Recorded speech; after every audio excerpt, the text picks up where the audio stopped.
such a rush, my baby, slow down, come find your love. I'm hoping you see me, come serve it up. Love it when you stir it up.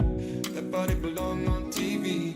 Oh, this feeling I can't hide. You're feeling up my mind, and I just don't know why. I just don't know why.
It's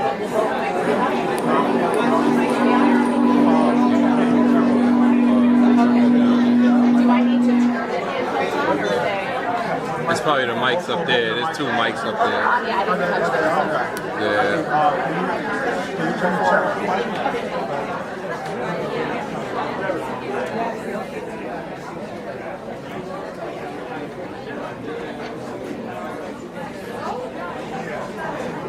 Mike. Turn this. Can you move that podium in?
You got a headset on.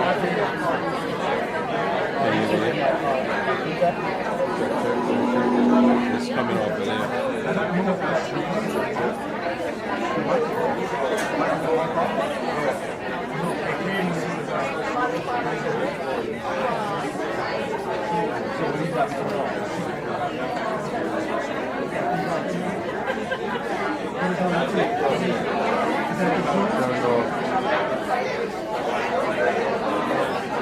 I see the mic is on for number one. Turn off number one. I think that's is this. This is your number one. So don't turn this off. Three should be on.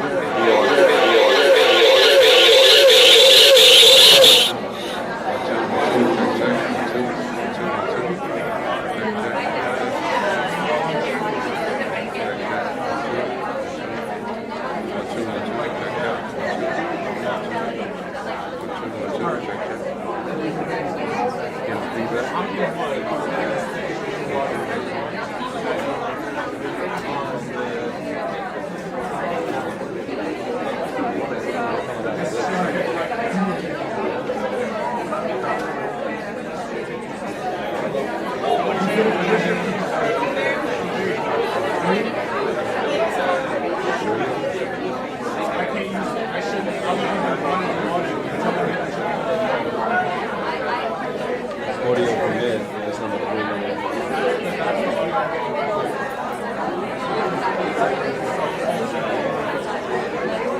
Just make sure that the slot is on one. Make sure it's on one.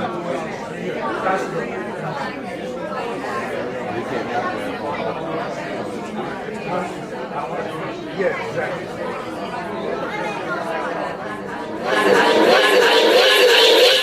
You guys want anything? Water, coffee?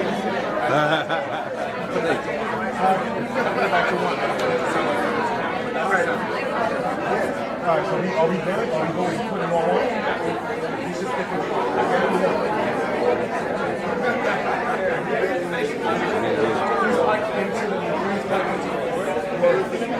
That's what I'm saying. I don't understand. That's going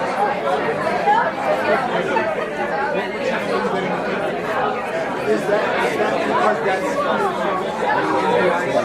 What's the box here?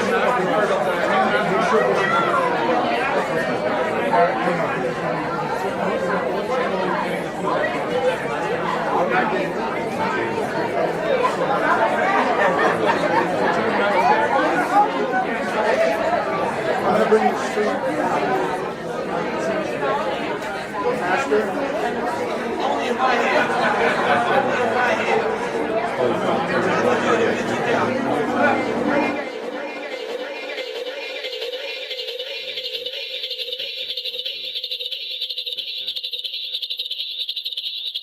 I hear it.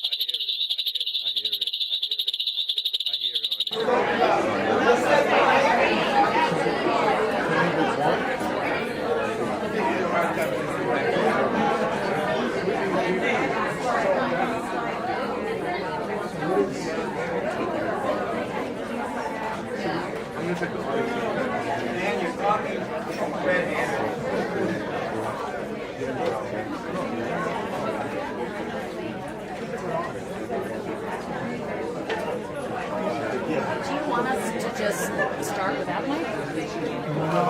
No, we're good. What do you want? One second.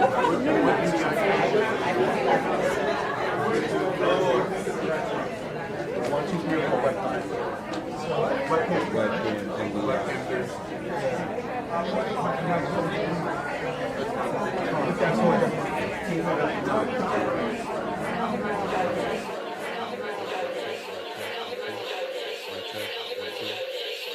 Alright, but I still don't have sound in here. But I still don't have sound in here. But I still don't have sound in here. But I still don't have sound in here.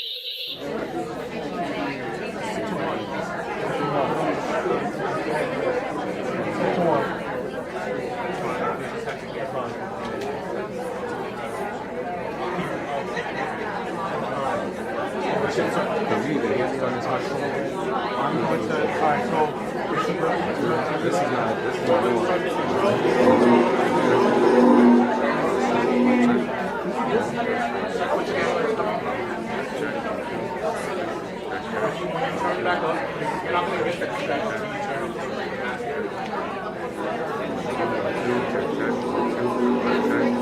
doing.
Curator Kiki Storm and the Rye Arts Center will be presenting Black Artists in the Spotlight, Currents of Creativity, until February 29th.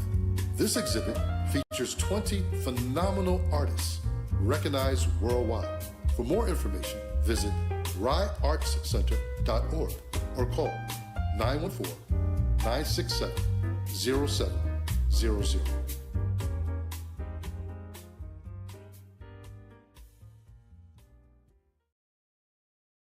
Everyone, thank you so much for being here. My name is Allie West, and this is on, right? Anyway, I don't think I need a microphone, so I think we're all right. I am Allie West. I am the Director of Development at the Rye Arts Center, and it is just such a pleasure to see. We have standing room in the back.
Every year.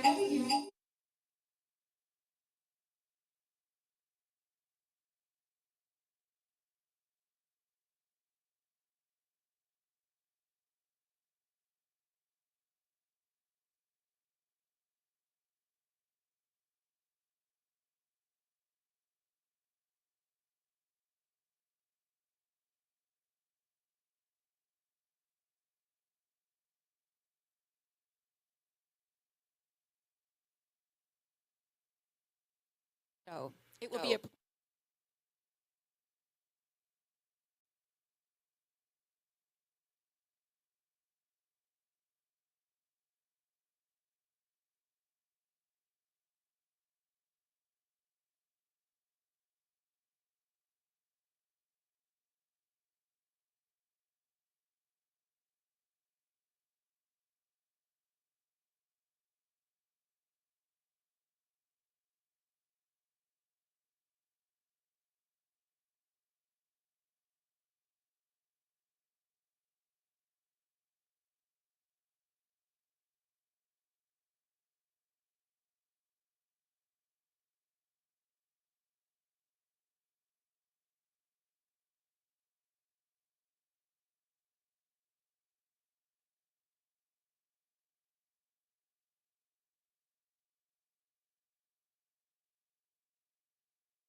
Hip-Hop Heroes, which is an exhibit at the Hudson River Museum that's still up until the end of this month.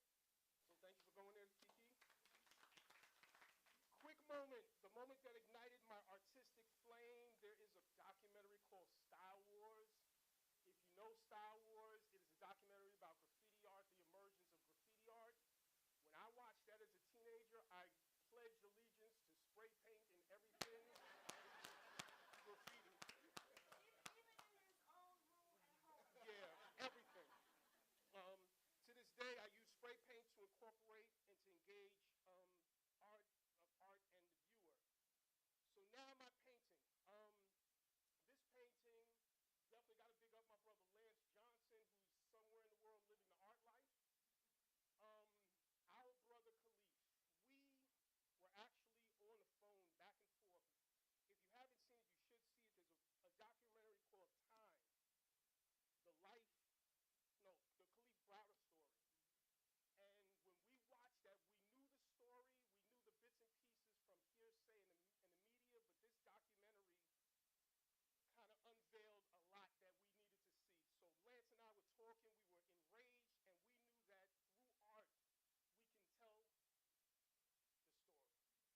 So, I'm not going to get into that about Khalif Browder, do your research, but what I did is, so Lance laced the background in his beautiful original style. The symbolism of the butterflies speaks of the transformation, speaks of the freedom that Khalif Browder fought for while he was going through so much. I wanted to show him in a space of defiance,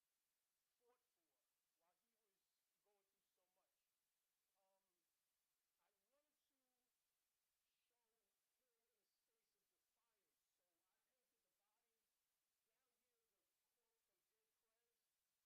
Down here is a quote from Dead Prez, their first album, so it's kind of moved me to add it to it. When I looked at Khalif and his story, I knew that I wanted to share a face of innocence, but also defiance. I took kind of the inspiration from Tupac's tattoos, which say Thug Life, and I kind of remixed it to be truth, which he fought for. And I know Tupac, he has To Die For. I wanted to flip that as well. The scales of justice, clearly, the brother did not receive that. Can I just say something? I'm sorry. Yes. Give a little background because some people might not know. I think that will definitely. Khalif Browder was 16 years old in the Bronx. He was pulled over because someone accused him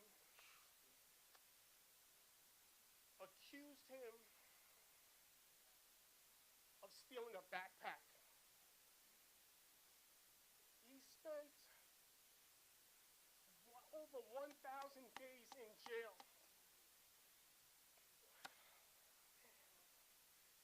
700 of those days he spent in solitary confinement. And the brother did not buckle. He did not give up and say, I'll admit to something I did. He did not give up. He said, I didn't do it and I'm not going to admit to it. And this system put him through the ringer. And while he's one of thousands of black men in this system, he had the opportunity to get a spotlight shined on him. Jay-Z called him a prophet. I call him me because I'm from the Bronx. I call him my son because it could have been my son. But I call him my brother Khalif. Thank you.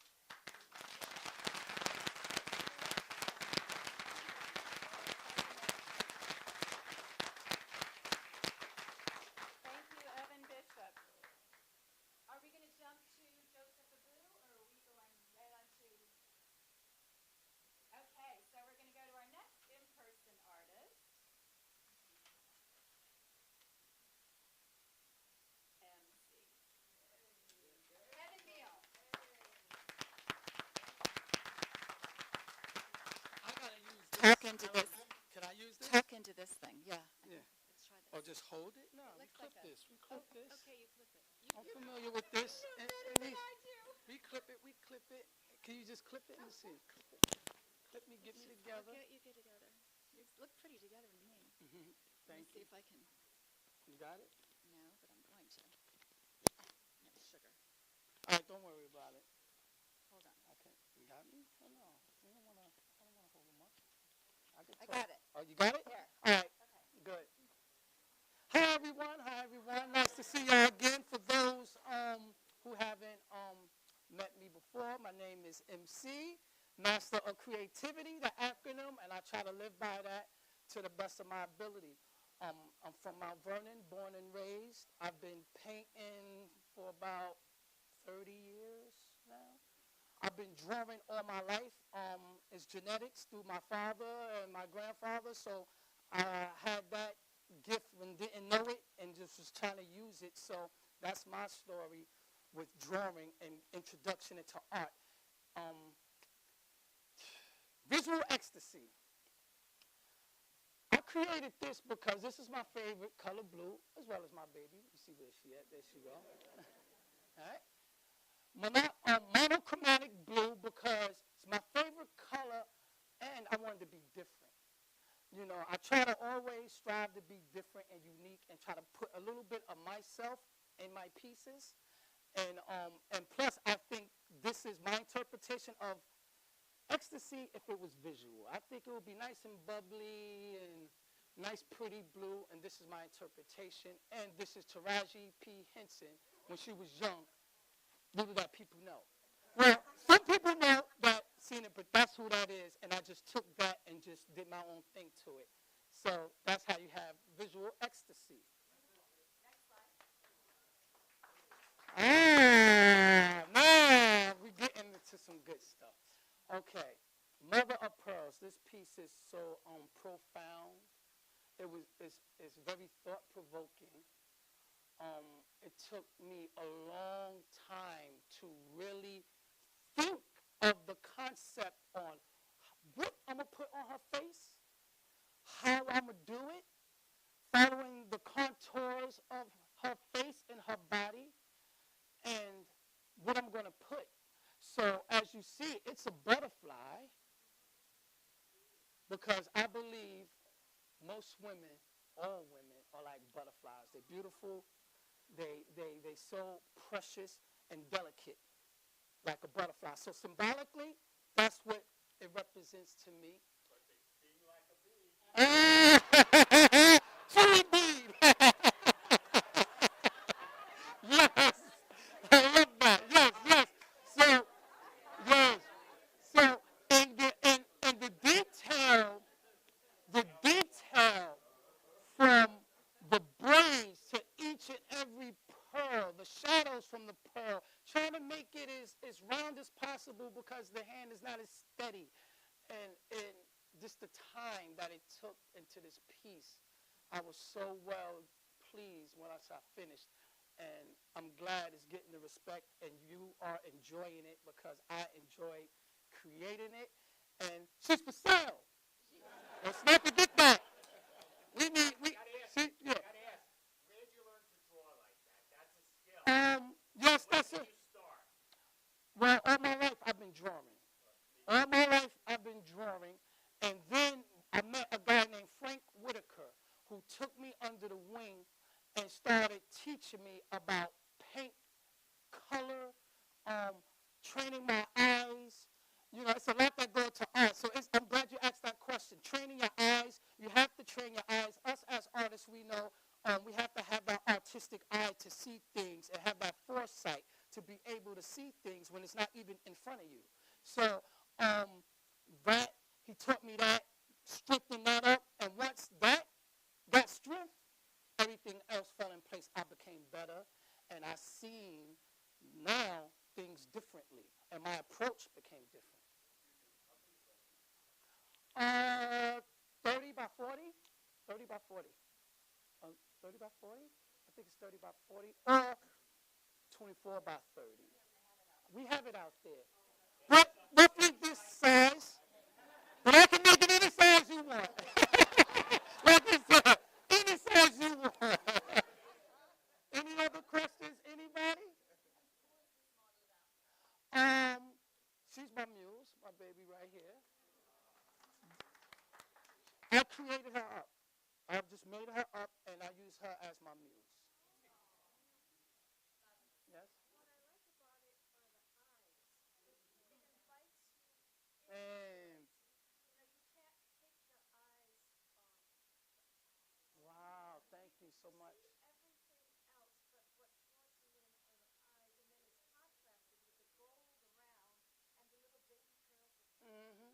I'm glad that you said that. The first lesson I learned from my mentor was the eyes. He said, and that's the first thing. I teach here as well. I teach here as well on Mondays. Well, my class is not going now, but that's one of the things I teach my students first, the eyes. There's so many dynamics that take place in the eyes, and once you capture the eyes, like he told me, you capture the soul, because it is truly the window to your soul. And that's why I put so much time into my eyes. And thank you for recognizing that.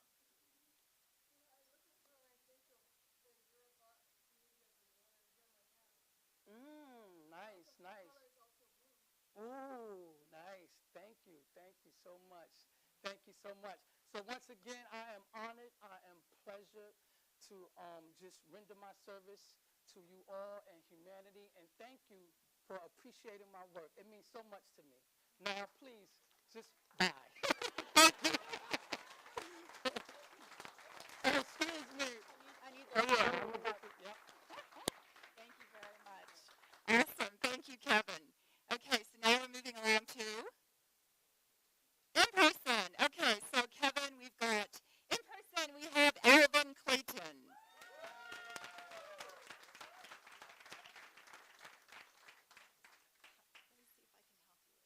Let me see if I can help you with this.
It's about 10 feet by 8 feet, really powerful. And the artist that took the photograph, they had all of the Justice's eyes blacked out. And that's what they're going. But as soon as I saw it, I was like, yeah, Justice is supposed to be blind. So unfortunately, the political climate that we're in, we journalists know how people are going to vote in this climate, because they bring a political ideology, which is unfortunate, to their jobs. And so what I did here was I blocked out, you could tell who were Democrats, who were Republicans. And the people in the back of the back row, they're much larger than the people in the front. So unfortunately, the last three people, in my opinion, nominated to the Supreme Court, carry all the power of the court right now. Even though some of the opinions that they have are in minorities for the country, their power overpowers the political sphere. And so that's why I have them.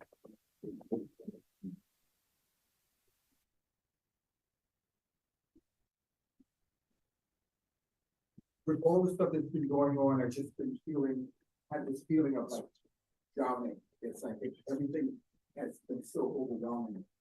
So you just have, like, I felt like I couldn't breathe. And so I wanted to do this painting called Drowning. And it was just representing the space that I was in. And so just can't get above water. lot, that we do every day. I think, just to let you know, there's a lot of great, beautiful paintings that I do. I'm a very complex person. I go through moods. I love jazz. I think everything that I like jazz. I like beautiful garden scenes. I paint all those things. But I do believe that the artist has to speak. And I do believe that if you do have the platform, that you should be able to say something that's going to make a difference in people's lives and make people think. And so that's why for this particular show, instead of showing all of the fluffy and beautiful things, we're not in that space right now in this country. And so I wanted to have these paintings that I have express where I am as a person of color in this country, how I feel. And so that's why I did these paintings. And everybody talks about, what's wrong, what's not going right, what's upside down or whatever. And I always think it's like, okay, yeah, we know that, but what can we do about it, right? Solution. We need to come up with a solution. And so the third piece that I have in the show is hope. And I chose this particular piece because I was raised by a woman, and I think us men, you screw things up too much. So I have my hope in women as being the catalyst to kind of change the dynamic of what's going on in the world today. And I use these young women of interracial heritage because and they're looking kind of out into the future, because I believe that the empathy of these women who are going to be bearing children into this world, hopefully the children that they bring into the world they will teach them the empathy to love and care about each other. And so I wanted to have a positive piece in the show that reflects that hope and, where we could be, if we kind of just got rid of all the hands that we show each other. We kind of just right now, and if you notice, they're all like embraced, and they're probably having a conversation talking to each other rather than at each other. And I think that's what goes on now. Everybody gets into their own corner. They have their views, and then listen to anyone. And I think the hope of these young women would be the place that we want to be. So that's where I am.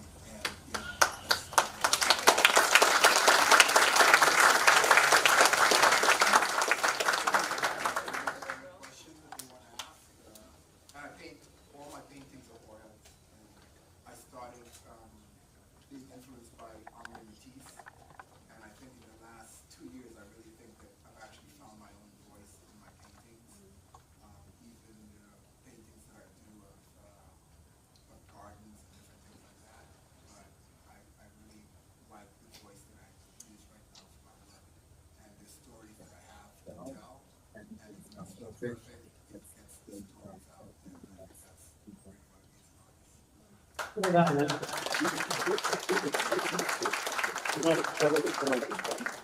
One quick question.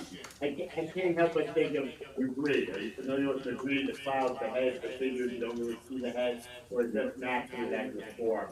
Not really knowing. you know what, I'm not knowing. That's even better in a way, but that's a very similar form, and you get a sort of textural play. You also do a very decorative dance, what you do. It's very beautiful. Well, I think also the reason that I put the back view of the people is that we could use our empathy to, everybody can relate to that situation, and they don't have to make any judgments about who the person is, but you feel the moment and the feeling of the situation. Real art.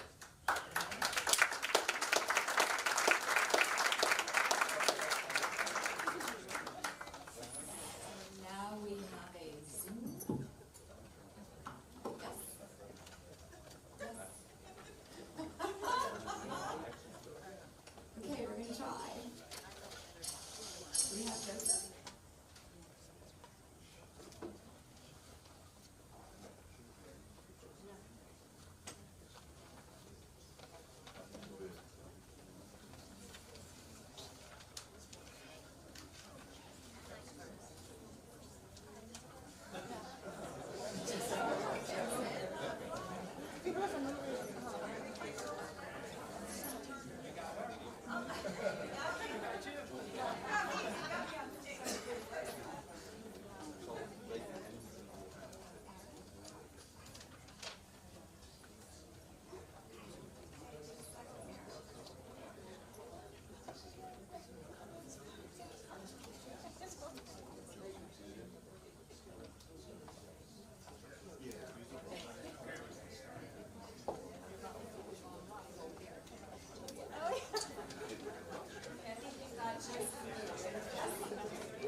or do we move to another in-person?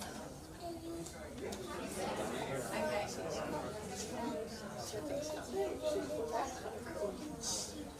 Okay, so we're gonna go for another in-person. Two technical difficulties here today. All right, so thank you for that, Alvin. And our next guest in person is, drum roll please, Barry Mason. There he is.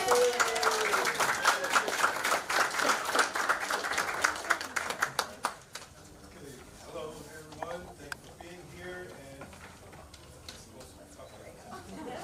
hello, everyone. Thanks for being here, and also thank you to Rye Art Center for hosting the show and Kiki for curating once again. So, and also to all the artists. I mean, you know, some of the faces I recognize, and then there's new faces here, and just even the artists of what you do.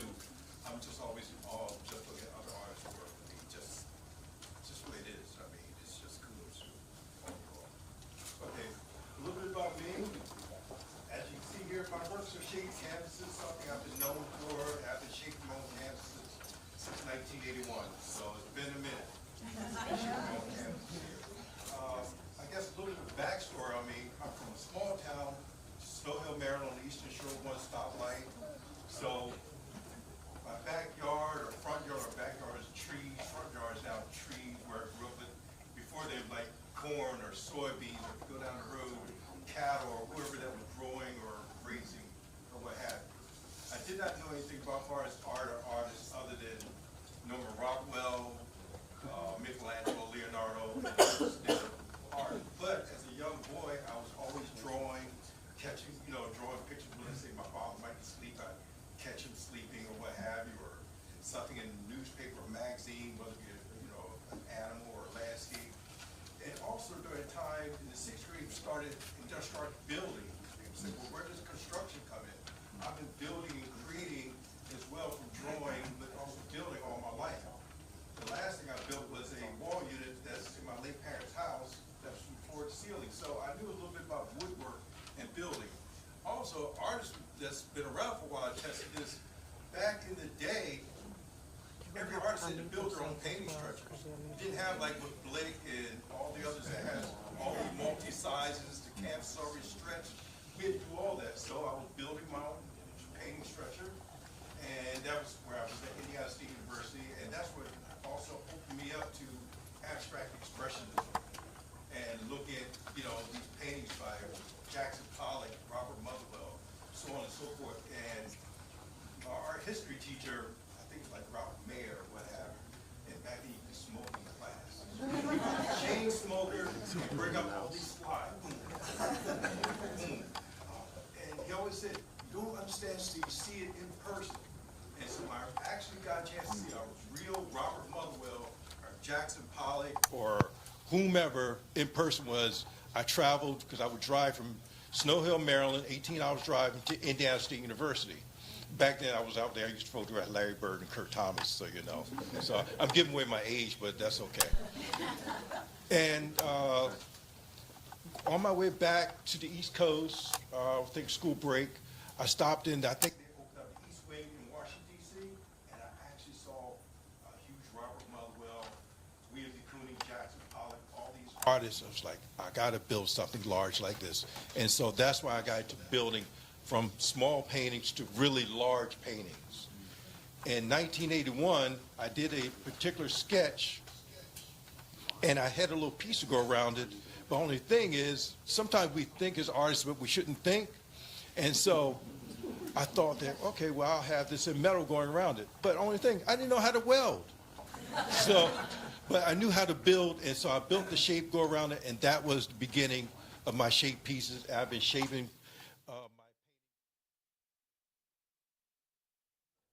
shaping like this particular one here is revolutionary. This came about, and I'm skipping, through like a time or what have you. I was very blessed and fortunate to get a commission this summer where the gentleman said, some commission people say, well, we want this and that and he says, Barry, you have carte blanche, do whatever you want, I love your style, yada, yada, yada, it's all on you. And I was like, great. And so I started on 2 paintings, so I said, well, I'll work on 2 and see which one that he wants. Well, I went with the first one because the only thing with creating this, it kept getting bigger and bigger and bigger. I mean, this piece here is like 6 by 7 feet or 6 by 8 feet. And in creating this particular piece, my works overall, it went from sketch pad to backdrop paper to now my actual studio floor is a big sketchbook. And I'm actually laying lumber down on the floor and figuring things out. The wood is actually talking to me. In fact, my chiropractor slash, he does nutrition as well, says to me, he says, you should wrap your arm around a tree because you get energy from the wood, because I was talking about my work every day. And I actually did that once. And I felt the energy. I feel the energy when I'm actually building my structures. Like it's actually talking to me. I'm going into the zone. Not only that, but when I'm painting as well. And curve here, do this, do that. And so with this, I started with this almost like that, a tree. And from there, I began to branch out with all my other shapes going around. And so then, and once completing this piece here, it almost felt like it's floating. I mean, I did, like I said, over the years, tons and tons of shape painting, small, large, but I felt a sense of almost like it could just float away. And not only that, because of the use of my paint, I'm oil painter as well, just like Alvin mentioned oils, but here I'm using oils, spray paint, and enamel. I went back to enamel on certain things because I remember back in the day, some of the early Jackson Pollocks and William de Koonings and others, they would sometimes use enamel paint. And so I began to add with that because the, I guess the smoothness or texture or lighter texture of adding enamel in with the spray paint, and also I'm known for writing backwards, going from right to left. And so I'm always weaving it out. Like I said, I grew up in the country, and so I'm fond of, like, when you look into a forest and how the trees and the vines and the little small. This is just phenomenal. How it all works in nature, and then the backdrop of the beautiful sky or whatever it is that's going on or what have you. And I'm weaving in and out the colors. So what you see here, but when I'm laying my paint down, I might start with earth colors, and then I work with more brighter colors, or I'm working reverse. I'm going back and forth, thin lines. Going here to thick lines, and it's almost like a dialogue, a dance when I'm creating, because of I love jazz and R&B and opera and everything. So I feel like I put it in my bio almost like I feel like a composer. I'm composing and I'm putting everything together to make this what I call bring peace. And sometimes in going into the zone, you don't even know what's going on until you come back and you look at it the next day. You're like, what the heck? And what the heck can be in a good way or a bad way. Like, I got to go back into this baby and work on it again. And, I don't feel bad about it because I'm a well-known artist, not sure and Robert Rauschenberg and how he did an interview and how he said some pieces you can overwork or underwork. And as artists, feel like going back and forth and get into, someone asks, well, how do you know when it's done? And I said, well, I feel like it can stand on its own, almost like you're raising a child. You feel like your child can now stand on its own. They can go out into the world and do whatever they want to do and what have you. And I feel like, my works are done when I feel like it can go out on its own and it speaks for itself.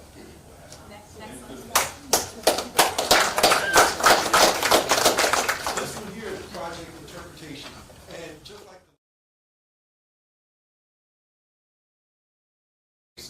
within my works. Backstory as well. My mom used to pick up, I think it was like after Wrigley's pop-ups or whatever it is, and you see them in books now, pop-up, you get little kids book pop-ups, and how they would come out and create various shapes. And I think that was also influenced me in, my shapes as well, but in a subliminal way. And so, like I said, I'm always looking at positive and negative shapes. Now, one thing about this particular piece here, and also one piece to a sense of separation. But with this particular piece here, as I was building it and going back and forth, I would turn this way, I had it attached, going back that way. It's like, oh gosh, I'm getting confused. And so what I wound up doing was I wound up putting painting everything. Also, backstory on this here, I use more, I get prominent and bold colors. For some reason, one of my paintings I did back in the 1977, 79, or like that. It was almost like that one last year. So let me go back just like just heavier, bold colors, still add thin lines, what have you in there. But with this particular piece here, after I created it, I saw where this piece here actually could turn this way or this way and it would still work.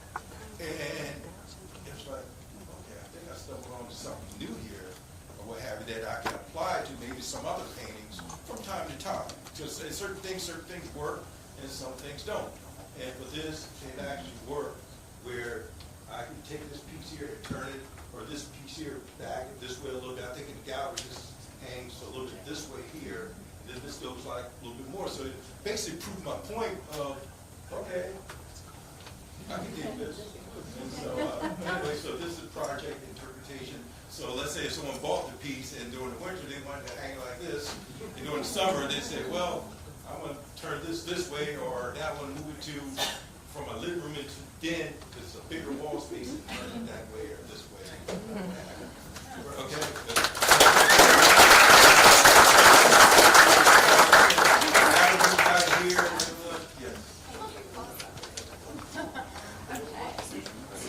I'm going to continue with the in-person. So sorry about the people zooming in. Technical problems is stumping us on this one. But anyway, so we're moving on to our next in-person. Are you ready, Courtney Miner?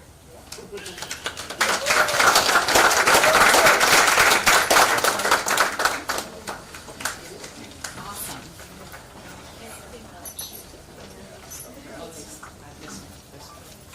All right. Hi, everybody. Can you hear me? Yes. All right. So I was thinking a little bit about what I would say up here, and I figured I would tell my story and then explain some of these pieces. So, again, I'm Courtney Miner, and I came to art the long way around. So, as a child, I used to sketch every house, every car, every person in my neighborhood, and I had books this thick with just sheets of paper of just sketches. And I did that probably from like when I could first pick up a pencil, and then I stopped around like 12. And I didn't paint, draw, glue, sew, anything again until 5 years ago. Yeah. And during those years, I went to college. I had my degrees in something completely away from art. I'm an engineer by degree. Yeah, completely opposite. But when I went to go work in engineering, I realized, my God, I do not fit in here. I do not like this. I don't care about these numbers. I just kind of want to tear some stuff up. Which segued into me becoming a collage artist. But yeah, about 5 years ago, I was sitting at my desk at my then job, and I was just like, I can't take anymore. I can't do this anymore. And so I left the country. Tori knows this. I left the country. I went away for a month to Vietnam. Did like a eat, pray, love without all the negative parts. And I was sitting in my Airbnb in Saigon, and I just kept fiddling with my iPhone because I didn't own a camera at the time. All I had was the new upgraded iPhone. And I started taking infamous selfies. And I kept looking at them and looking at them. I'm like, what if I could do something with this? So in very broken Vietnamese, I figured out how to get to a copy center, and I started printing out the photography that I had been taking with all of my travels, because I travel a lot. And then I started gluing and sewing to the canvases. And I had about 2 canvases I made in Vietnam. I flew back to the United States, and I just kept making stuff because, again, I was stressed out at my very awful, awful, awful job that I'm glad I'm away from now. And then a good friend of mine who is an artist happened to come by my apartment. Now, again, I haven't done this for like 10, 15 years. And so the first thing he asked is like, oh, who are you collecting? And I was like, me? And he convinced me, along with 2 other folks, to show my artwork at had an event called Hang Night. Some of you know the Heaths. Y'all know the Heaths. The Heath Art Gallery. So I showed, that was my first time showing, and then from there, it just kind of blew up. And I'm so glad that life happened the way it did, because it shows that you can't really give up, you know? So as part of my stress relief and tearing up paper, it segued into the type of work I do. So I do my own photography. So I create all my own collage pieces. Either I'll paint miniature canvases, and then I photograph the canvas I just painted. Or I have a photograph of a person that I know. I'll alter it either digitally or physically, photograph that, and then I cut them all out, tear them into little pieces, and I make them into all the artworks you see. Right? So I always tell people it's far more.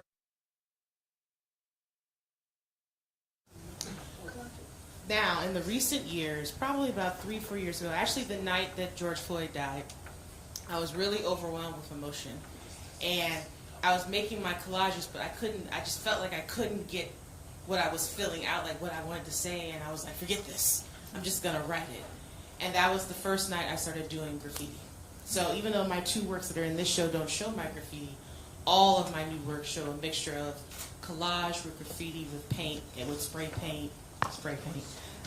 So I hope someday you all see that, but that is my style currently. Now these works, these are inspired by a residency that I was part of last summer. I was at Art Crawl Harlem. And the theme was, I think it was boombox, like hip-hop, for the hip-hop 50. But I wanted to turn it on its head. So I started thinking about all of my favorite songs in hip-hop and the memories I had tied to them, and then I only created the memories on my canvases. In this specific one here, Gazelle Moves, this features a very good friend of mine, who I'm not going to call her name, she'll kill me.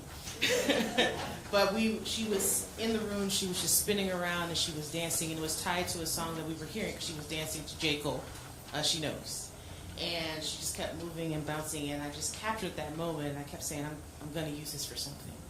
And so I layered that piece with a crown, because I felt like most people should wear crowns, they should feel special. If they don't, you need to get a crown for yourself. And then in the background, because a lot of my work I feature myself in some way, shape, or form, but this is me posing in my studio as the muses, because I felt like the muses that influence all forms of music, including hip-hop, they needed to be really prominent in this work. And then I cut it in the shape of a circle, which some saw as a halo, but I saw it as a record. Whether it's back in the day, a CD, however you want to interpret it, it's still that spinning and that music.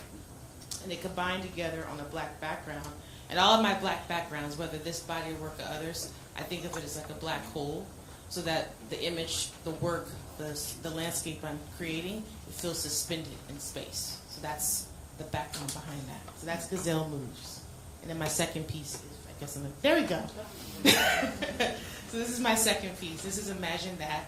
So this one was inspired by Nas and Lauryn Hill, If I Rule the World. If y'all know the song, he's like, imagine that, right? And I remember my key memory with that is I was sitting in my brother's car. My brother is a huge hip-hop head. And it just felt like we were just floating above the world, like we were just larger than life. So in this collage, I wanted to manifest not only just the muses, but them being larger than the cityscape that I had collage behind it. This is one of about 25 works I did at my residency. All the landscapes and cities are places that I had visited that were tied to that song when I heard it. So this one is a mixture of not only just Jersey City and New York, there are elements of my hometown, Houston, in this work. And then the landscape is a mixture of not only photography, but it's like a paper lace, and I altered it, washed it, and I often dunk a lot of my paper in tea water and let it dry. It gives it a very beautiful color and consistency. Let it dry, and that had added visual texture. The last bit, which all my works pretty much have these, are the idea of halos and drips. So the halos, that's representing just your thoughts, your dreams, your imaginations, whatever's top of mind for you. It's like it's radiating from your mind, and that's what I wanted to capture. Whereas the drips, I call it tears of rejuvenation. So I went through a long time period of immense sadness, which I won't go into here, but it was a lot going on in my life. So a lot of my paintings had tears of sadness, and they were represented by either black or red paint. But as I came out of that period, I just felt rejuvenated, and I wanted my work to convey that rejuvenation, which is why we have tears of gold showing on the work. And that's it.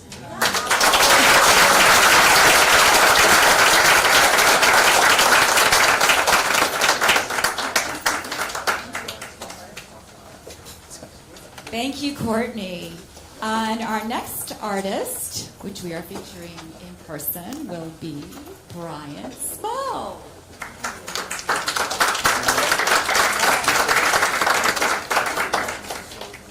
Hello, Brian. All right, so I'm going to do this now because I regretted it after the opening night. You guys are going to be in a photo. I was up here and I was like, it's like 1,000 people in here. And then I was like, I should have taken a picture. So, everybody, give me something.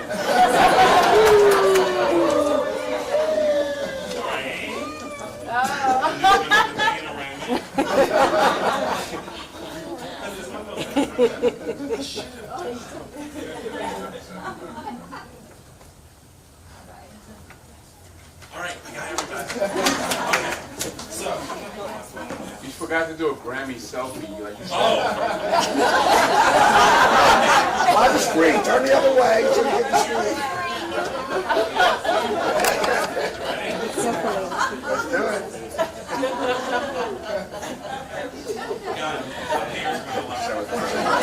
Okay, so I'm Brian Small. Yeah, and Instagram. So that goes into who I am. I am Brian Small. I'm an artist, a curator, and a content creator in makeup. On TikTok, follow me.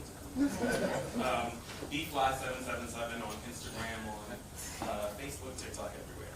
But I am an abstract painter who paints from joy. So we've had a lot of conversations around people having difficult times and having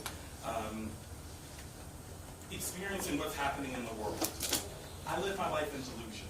So I love to actually be my most powerful self. I always say that color and creativity are my superpowers.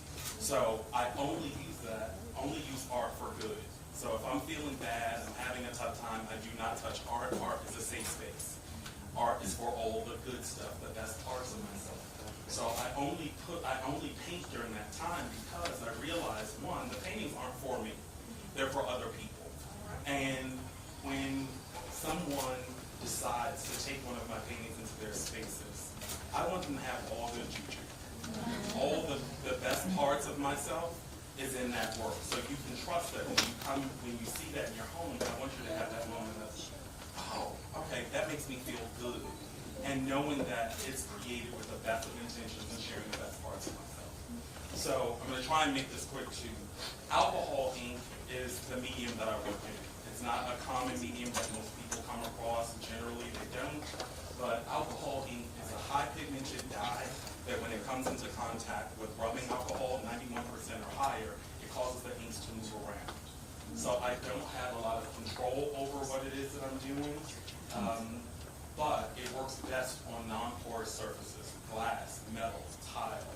And Yupo paper is a synthetic paper made of recycled plastics, so it's a sustainable material. If I draw a straight line, the ink kind of moves around and I don't have control over it. I say it's like a dance. Sometimes I get to lead, sometimes the ink gets to lead. And somehow, we get it done.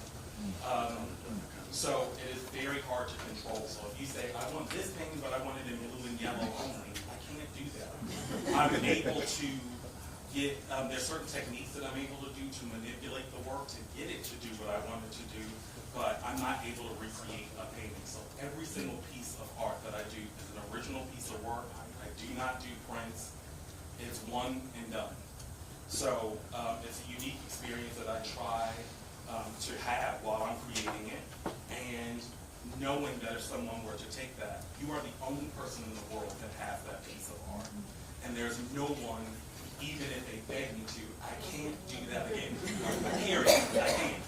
So all of my work is, like I say, it comes from a joyful place. It's all about color. It's all about energy and bringing the best parts of myself. Even the titles of my paintings typically represent where I am at that particular times or conversations that I'm having. This particular piece manifests magic, passion, and power. Over the last, say, 8 years or so, I bring in the new year painting. And the first painting that I create every year is named after the themes of my year. And every year I think about, what is it that I want to manifest? And for this particular year, I wanted to manifest magic, passion, and power. And so that's where that title came from. And so there's a series of manifest paintings. So make sure you follow me and go to my website so that you can see the others. So that's the first painting that I have here. Next slide. And the second one is Indulgence. So that was another year. This wasn't the full series, but Indulgence was something that I wanted to focus on. Very often we're taught to be humble, to not spend the money, save the money. And I got to the point where I'm like, that's fun and cute and all. I'm ready to have some fun. And so, even with my painting, I don't hold back the amount of ink that I use. I try and make sure that if it's red, it hits the red. If it's blue, that is blue. I don't like ish. Bluish, greenish, greenish. I want it to hit the color and live there. So, another thing in my art, I do not use the color black or brown. I'm black, I'm brown, that's fine, but in my work, with it being so fluid, I try not to use that because with all the colors of inks and they mix and blend, you can easily get depression brown. And it's a brown that, once you hit that color, as an artist, you know it's a certain rusty brown. And if you get to that brown, there's nothing that you can do to get out of that brown. So that's why I call it depression brown. It's like it's a place that you can't get out of. So I don't use brown and white because I can get to that. So I try and use as much ink and as much fluid as I can and indulge. And that's my work.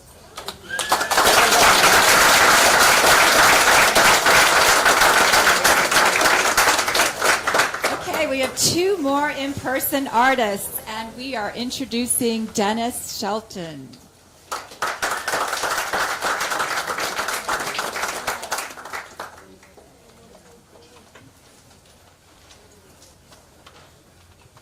Welcome, Dennis. Thank you. I just wanted to count up to 1,000. I've never done it before. My name is Is this on? Yeah. Okay. My name is Dennis Shelton, and I'm a visual artist, and I primarily work in collage, mixed media, and wood assemblage. I want to break my talk into 2 parts. So I'm going to tell you a little about myself using 3 words. The where, the when, and the who.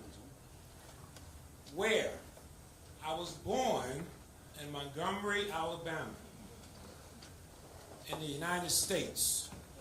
I heard someone say, oh, deep south. Oh, yeah. When was I born? I like to tell people I was there for the Montgomery bus boycott because my mother was pregnant. Come on, help me now. My mother was pregnant, so where was I? I was there because the boycott started on December 5th, 1955. Rosa Parks didn't give up her seat on the bus on December 1st, 4 days earlier. So,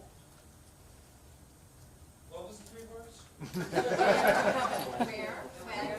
Who? Oh, who? Thank you. So, who am I? I'm the firstborn of my mother, Dorothy Shelton, who's the firstborn of my grandmother, Mineola D. Smith. Why is that important?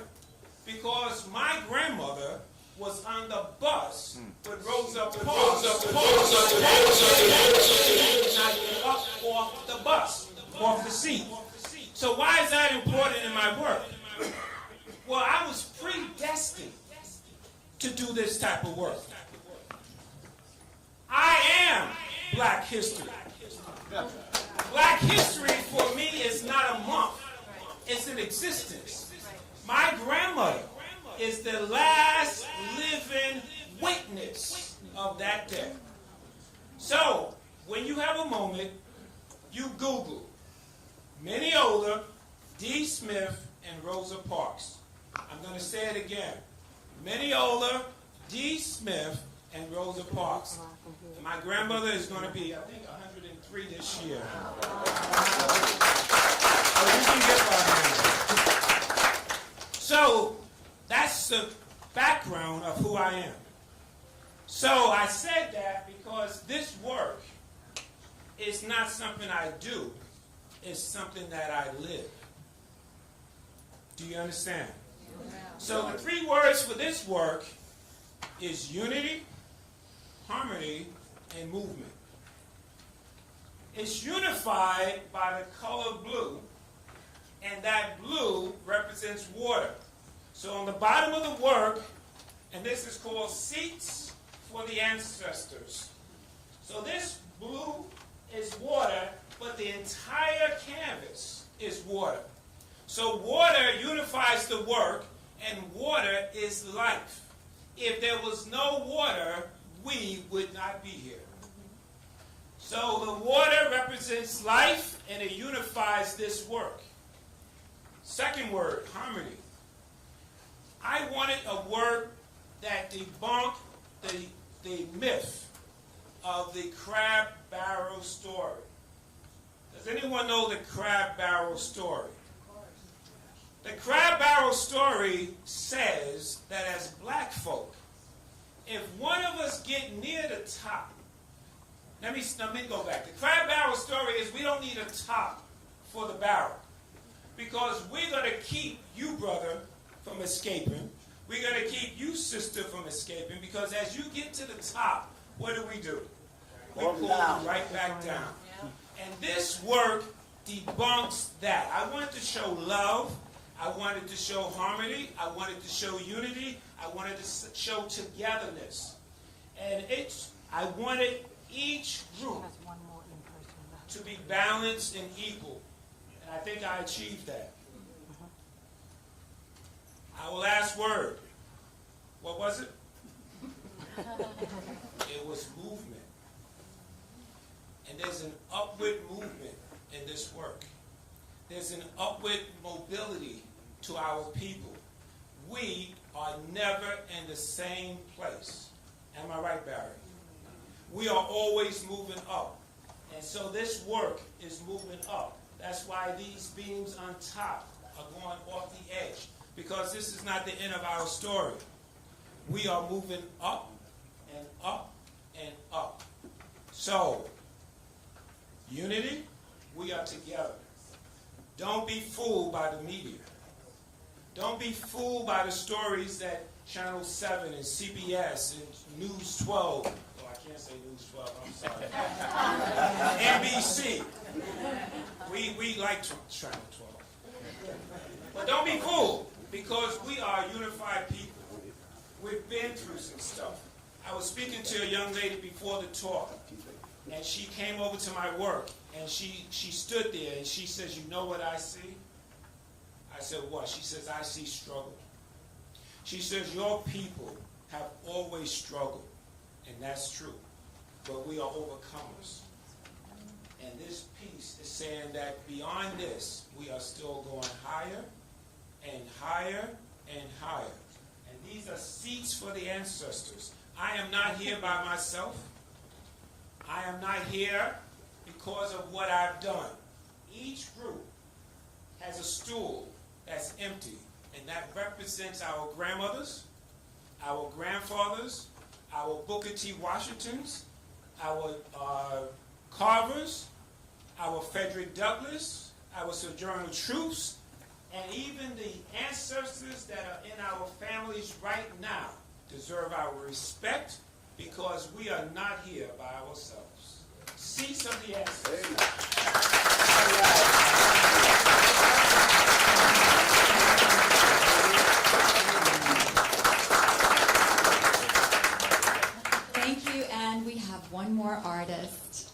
Sandra White.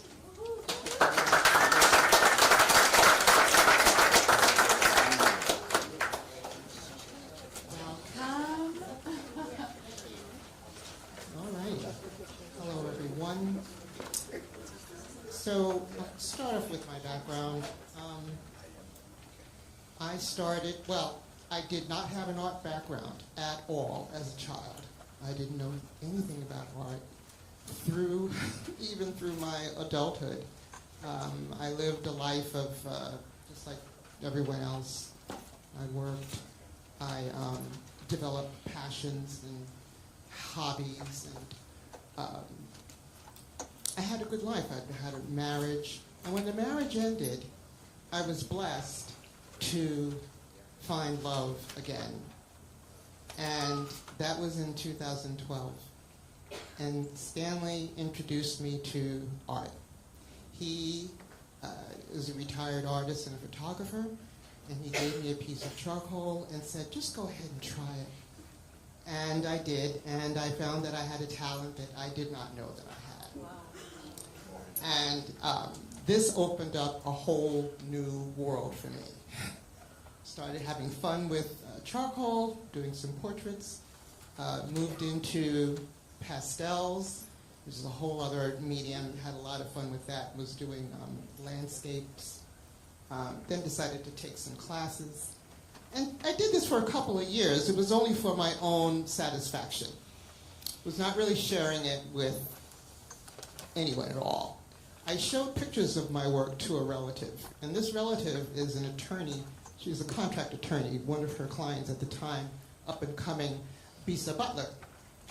And when she saw my pictures, Kim, she said, Sandra, you need to show your work to the public. Have a show.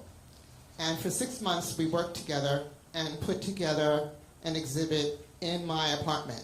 I moved all the furniture around and turned it into a gallery and invited friends and family. The place was packed. You know, people come out when they learn that it's about a passion that I had. This wasn't just a birthday party or a cocktail party. I was showing my work to the public as an exhibit. People were lined up down the hallway to the elevator. I mean, after that, it gave me all this confidence. And things just kind of took off after that. The series today is called More Than Just a Pretty Face. These are all portraits, and my style of painting these portraits is pop art. So I'm taking the image and giving it another color palette, just so that you have a little more to talk about when you see the image. You have more to see. You can look further into the person's character. This particular one, Afro Lady, she, it's her hair. I have 5 pieces in this show, so I'm going to just kind of run through each real quick for the sake of time. And they are all of the same series. And they speak to my journey as a black woman with a whole bunch of hair, and then I went through a couple of big chops, right? Cut off all my hair 4 times in my lifetime. And, as women, we become known for our hair, right? Beautiful black woman with big afro. And then when I cut my hair off, I would get the response or the reaction, oh my God, you cut off all your hair, what happened? But then the people that say, oh my God, you cut off all your hair and you still look fabulous. That's the reaction from a person that sees you more than what the public's conception of beauty. Here, Isabel, who I was inspired by my grandmother by painting this picture.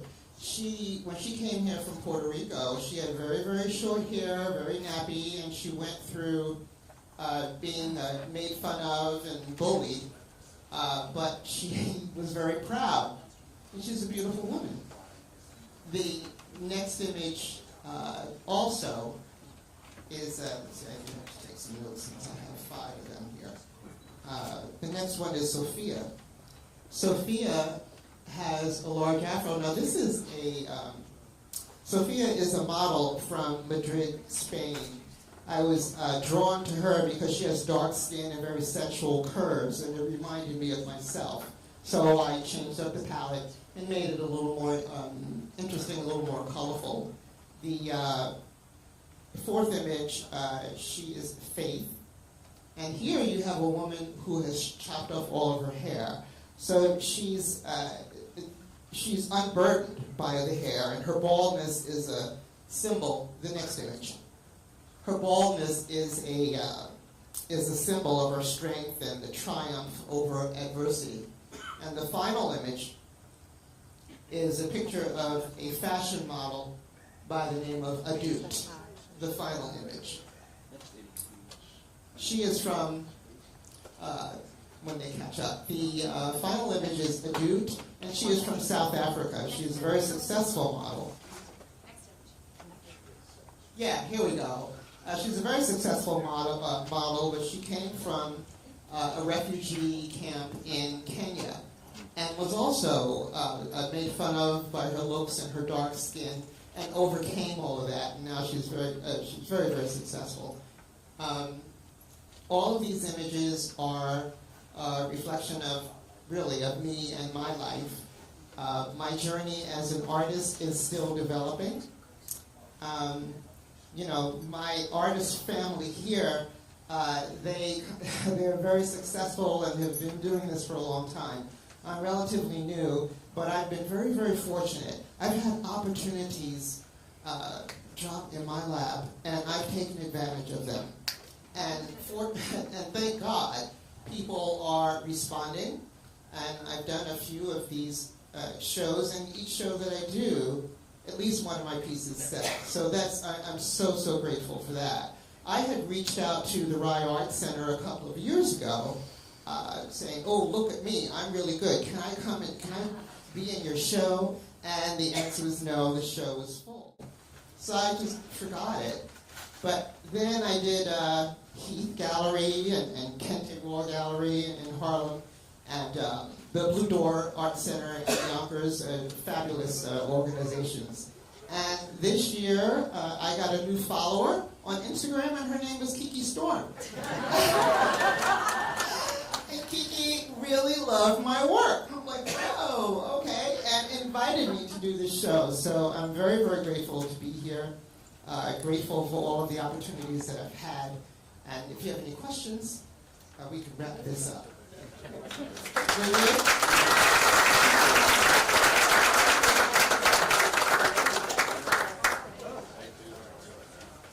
So I think we have one on Zoom, right? We'll go to one artist on Zoom. And then maybe we'll wrap it up. Okay, so we have one person here for opening night, so we're going to put him on the camera. Brian Kennedy. There he is. Hello, Brian. Can you hear us? And you can hear me. Okay, fantastic. I'm going to cede the mic to you. We can't hear him. It's on you then. Hang on 1 second, Brian.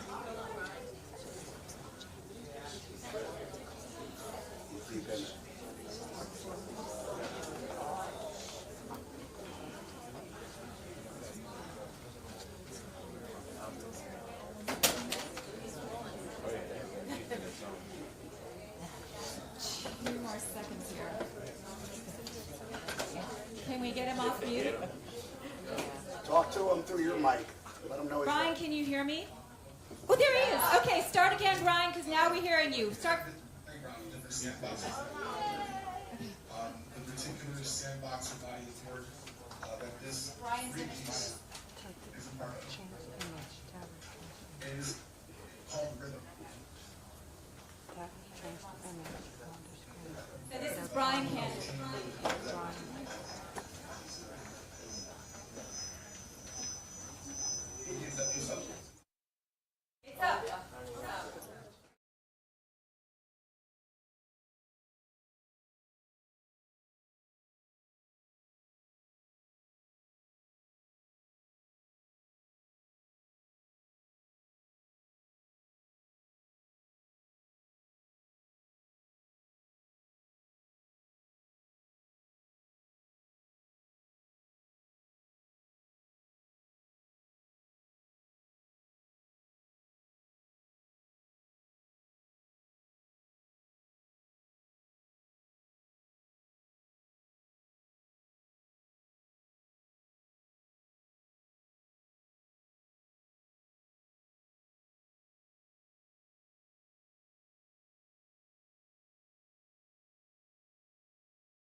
necklaces that are around her neck, kind of accentuate exactly how she's moving and the subtle movements that happen between there.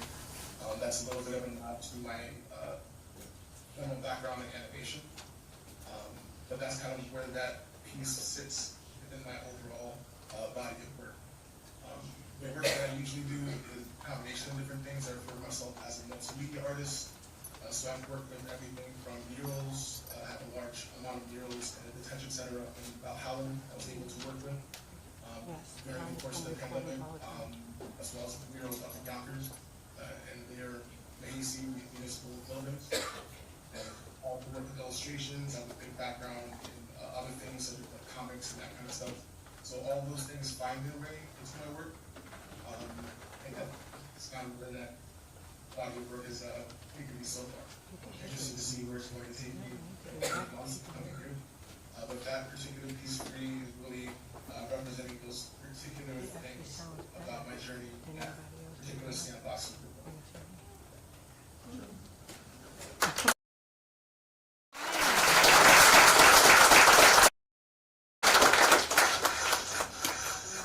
Do we have any questions for Brian?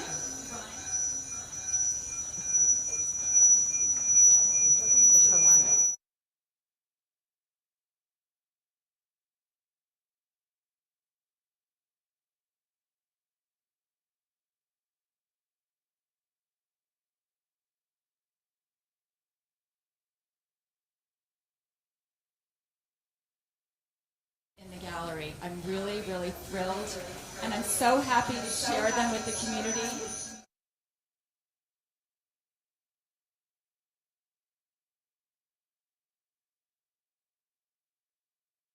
Such a special opportunity today to be here with them and meet them in person. And all the art is for sale. So start thinking about what's missing on your walls and buy some art too. Thank you very, very much.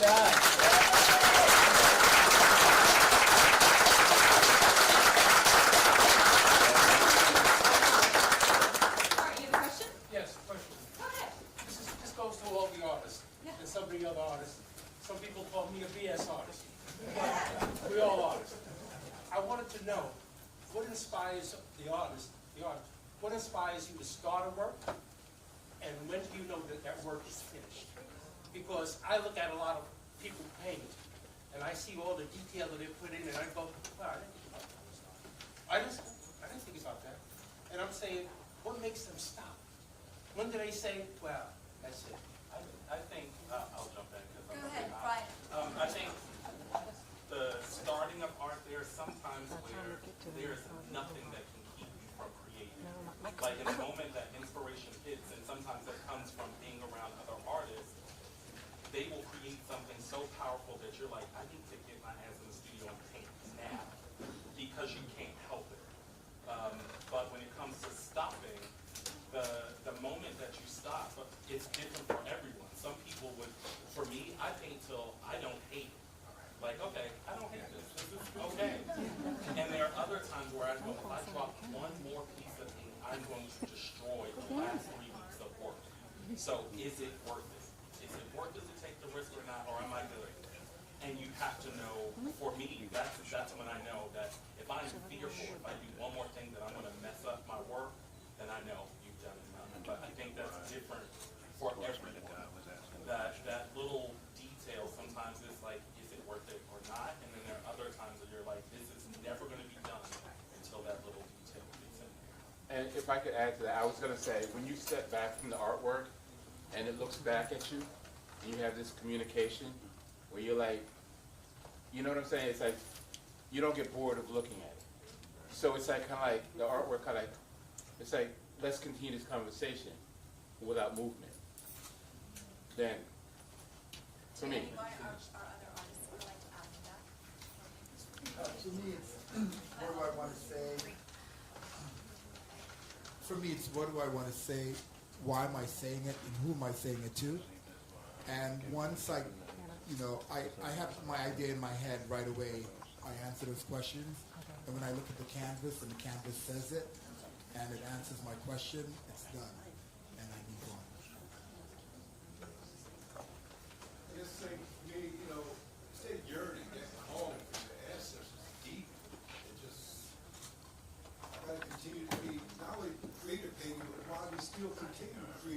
whether you started 5 years ago or started 20, 30 years ago. It's that thing inside you, like, I gotta keep doing this. So plenty of us, what you've done, I think you produced a model, correct? And I'm sure you've made a good living model, but you didn't have to paint. But something I'm sure inside you said, I gotta do this. It's something inside you yourself, that, you know, and I'm sure the same thing for plenty of the other artists here, just that calling inside of that sense of, you know, I gotta say this, you know, if it's not for somebody, but for your own self, sense of humanity or existence as a person. Yes, yes. So, real quick, as a, just starting my series of paintings, most of my painting experience now has been series, okay? I do have some abstract series. The series that I'm doing now, when I start, I go through the ugly stage, okay? I start a painting, I have an idea of what I know I want it to look like, but in the beginning, it's really hard because a lot of it is just ugly, okay? It's just ugly. And I step back, I take a picture of it, but gradually, once I keep adding layers and layers and layers, I start to really I fall in love with the piece. And then it's hard to stop because I love it so much, so I just keep going. But a portrait is a portrait, And when I finally, get that last piece of last layer of red lipstick on there, and highlight it with a little splash of white for the light, I'm like, okay, we're done, I can sign it. And I try not to add anything. Once I sign it mentally, it's done. And I put it on my wall, and I start working on something else. So that's my process. Courtney, did you want Anthony? I would say, having, creating art is like, you can compare it to a child, right? When my daughter was born, she, most children when they're born, they're not attractive. They look like little lizards. But as that child grows, as that child is being shown love, right? As you show that child love, just like creating the paint, as you keep adding paint to it, that is ugly, actually becomes beautiful over time. And so that's how I compare it. I'm sorry. I'll add real quick, sometimes I'll have a concept and it will require a series of paintings. But as you said, once the signature's there, there's no return. Let it go. If I need to do something else, it just needs another piece. For me, it's usually something that triggers me. Because I'm very influenced by the world around me, the people around me, or many times what I see on television or when I'm reading in a novel. And when I get that urge to just create it, I can't stop myself. Whether it's the middle of the day or 2, 3 o'clock in the morning. And when I go into the studio, I just immediately start creating, whether it's doing photographs, whether it's actually starting to do graffiti. And then with ending it, I'm definitely that artist where I'll have the full work and people come in my studio and be like, it looks great. I'm like, it's missing something. And then I'll just put like one black line on it. I'm like, oh, it's done. Let's sign it back. I'm definitely that person. But I think we all vary, but understand. I wasn't going to speak, but since everyone spoke, I don't want to be the one that didn't speak. I invite everyone to get up now, go into the gallery, and speak to us one-on-one.